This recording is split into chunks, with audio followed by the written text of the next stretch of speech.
Hello, everyone. Mm. There's a quality to waiting that changes you. Not the waiting itself, but what happens inside you while you wait. How your mind fills empty space with possibility. How your body tenses with anticipation. How every notification, every sound, every moment carries the potential to be the thing you've been expecting. And the strange part is, sometimes what you're waiting for already happened, or never needed to happen, or was never actually what you needed at all. Have you noticed that? How waiting can become more real than receiving? So there's this collection of promises, a lot of money, a text or call you're expecting, someone losing sleep over you. And that's everything, right? That's material abundance, anticipated communication, and validation of your importance, all wrapped up in one neat package. Except what if none of those things are actually what they seem? What if every single promise in that title is pointing you away from something instead of toward it? My stomach just dropped typing that. Wait, let me start with a question that might unsettle you. What are you actually expecting? Not what you think you're expecting, not what you hope you're expecting, but what are you genuinely, honestly expecting when you strip away the fantasy and the wishful thinking and the elaborate stories you've constructed? Because expectation is interesting, it's future oriented, it's based on belief that something external is coming. And while you're waiting for that text or call or money or validation, where are you? What are you not doing? What are you postponing until the expected thing arrives? Does that question create tension in your chest? My hands are freezing like blood stopped flowing to them. Um, so let me approach this mysteriously.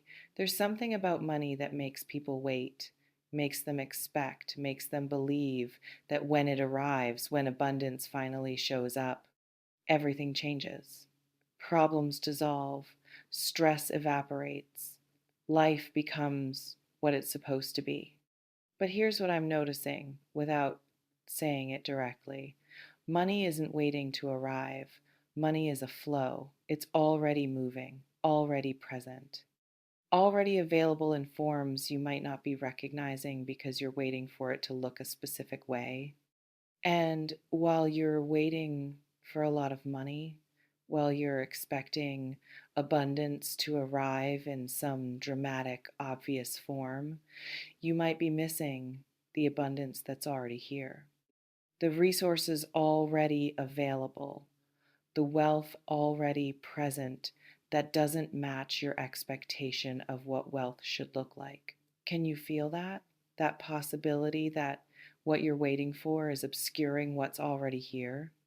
My jaw clenched without me realizing. Wait, let me be direct about something without revealing everything. Expecting a text or call, expecting specific communication from a specific person. That expectation, what's it doing to you? What's happening in your body, your mind, your daily experience while you live in that state of anticipation? Because anticipation isn't neutral, it's not passive. It's an active state that consumes energy, creates tension, pulls your attention away from present moment and into imagined future. And all that energy, all that attention, it could be going somewhere else. But you're choosing, maybe unconsciously, but still choosing to invest it in expecting, in waiting, in hoping for external contact that may or may not come and may or may not satisfy what you actually need, even if it does come. Have you considered that? That the expecting might be costing you more than the not receiving? Tell me in the comments if you felt that drain. My throat feels constricted, like I can't breathe fully. Um, So the someone's losing sleep over you part, let me sit with that without being explicit. There's something seductive about that idea that you're occupying someone's mind so completely they can't rest, that you're that important, that impactful, that central to someone else's experience. But what if I asked you why you need that? Why it matters whether someone's losing sleep over you? What that validation gives you that you're not giving yourself? Because needing someone else to lose sleep over you, that's about external validation, about your worth being determined by how much space you take up in someone else's consciousness and tying your value to someone else's sleeplessness. That's precarious. That's giving away your power to something you can't control or verify or even know is actually true. Does that land uncomfortably? That question about why you need someone else's lost sleep as proof of your worth? My shoulders are so tense they're practically up to my ears. Wait, I need to tell you something without giving away the whole mystery. All these things you're expecting, all these external validations you're waiting for, they might be symbols, representations, stand ins for something deeper that you're actually seeking. Money might represent security or freedom or proof of worthiness. A text or call might represent being remembered or valued or chosen. Someone losing sleep might represent having impact or being important or mattering. But here's what I'm sitting with mysteriously. What if you're waiting for symbols instead of addressing what they symbolize? What if you're expecting external forms of internal needs? What if the real work is developing your own security, remembering your own value, recognizing your own importance, instead of waiting for external confirmation of these things? Tell me in the comments if that reframe shifts something, if thinking about what you're really seeking changes the waiting. My chest feels heavy, like there's weight pressing down. Um, so let me ask you about sleep, about rest, about peace. While you're imagining someone else losing sleep over you, while you're perhaps taking satisfaction in the idea that you're consuming their rest, how's your own sleep, your own rest, your own peace? Because there's something that happens when you focus on disrupting someone else's peace, you disrupt your own.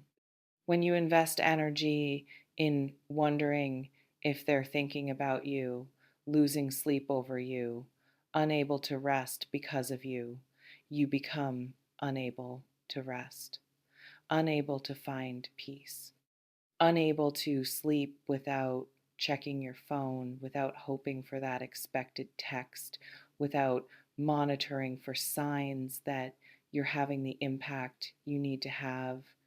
Does that pattern feel familiar? That connection between hoping they can't rest and finding yourself unable to rest? My hands just warmed up slightly. Wait, let me be mysterious about expectations without explaining too much.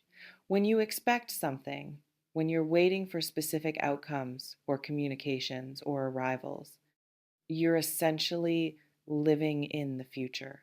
You're not here, you're there, in the moment when the thing arrives, in the fantasy of how it feels when expectation becomes reality. And while you're there, while you're living in expected future instead of actual present, what's happening here? What opportunities are you missing? What reality are you ignoring? What actual resources or communications or validations are present that don't match your expectations so you can't see them? Because expectations can blind you. They create a very specific picture of what should happen. And when reality doesn't match that picture, even if reality is offering something good, something valuable, something nourishing, you can't receive it. You're too busy waiting for what you expected. Can you feel that blindness? That way expectation might be blocking reception? My jaw just released and breathing is easier. Um, so here's what I can say without saying everything. Maybe money is coming. Maybe a text or call will arrive. Maybe someone is actually losing sleep over you. But even if all those things are true, even if every expectation manifests exactly as imagined, will it change what needs to change? Will external money heal internal scarcity thinking? Will anticipated communication fill the void of self validation? Will someone else's sleeplessness prove your worth in a way that sticks? Or will you just find new things to expect, new externals to wait for, new validations to need because the ones that arrived didn't actually satisfy the deeper hunger? Because that's the thing about expectations. They're never ending. One gets fulfilled and another takes its place. You're always waiting for the next thing, always expecting the next arrival, always needing the next external confirmation. And that cycle, it keeps you stuck, keeps you future oriented, keeps you waiting instead of living. Does that pattern resonate? That sense of always expecting something just out of reach. My throat opened completely. Wait, let me ask you something that might change the entire frame. What if you stopped expecting? Just stopped. Not because you're giving up or being pessimistic, but because you're becoming present. What if instead of waiting for a lot of money, you worked with what you have right now? What if instead of expecting a text or call, you communicated what you need to communicate? What if instead of needing someone to lose sleep over you, you focused on your own rest, your own peace, your own internal sense of worth? What would change? What would become possible? What would you notice that expectation has been obscuring? Tell me in the comments if you can imagine that, if dropping expectation feels like freedom or like giving up, because that distinction might reveal something about what expectation is actually doing for you. My shoulders dropped completely and there's space in my chest. Um, so the lot of money part, let me be direct without explaining everything. Money responds to energy, to belief, to how you relate to it. And if you're in a state of expecting it, waiting for it, anticipating its arrival, you're in a state of not having it. You're reinforcing the lack. You're living in the gap between where you are and where you expect to be. And that gap, that state of expectation, it might be blocking what you're expecting. Not because the universe is punishing you, not because manifestation works a certain way, but because expectation creates tension, and tension blocks flow, and money is flow. So while you're expecting a lot of money, while you're waiting for abundance to arrive, you might be contracting, closing, creating the very opposite of the openness that allows receiving. Does that make sense? That expectation might be counterproductive to what you're expecting. My whole body feels more relaxed now. Wait, I need to be mysterious about one more thing. The text or call you're expecting from someone specific, probably, at a specific time, maybe, with specific content, definitely. You've imagined it, rehearsed your response, played out the scenario. But what if that expectation is keeping you from seeing other communications, other calls, other texts, other connections, other possibilities that are present right now but don't match your expectation, so you dismiss them? Because when you're expecting one thing, you become blind to everything else. Your attention narrows, your receptivity becomes selective, and life is offering things constantly.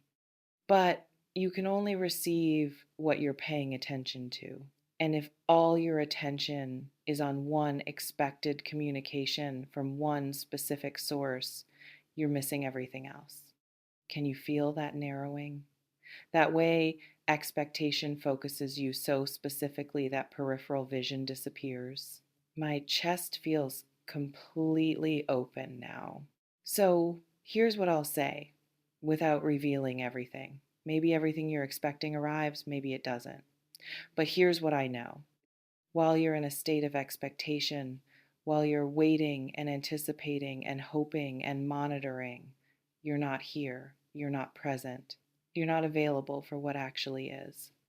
And what actually is might be more abundant, more communicative, more validating than anything you're expecting. But you can't see it, can't receive it, can't recognize it because it doesn't match the picture expectation created. So maybe the real invitation isn't about whether your expectations manifest. Maybe it's about whether you can drop expectations entirely, about whether you can be present with what is instead of absent waiting for what might be.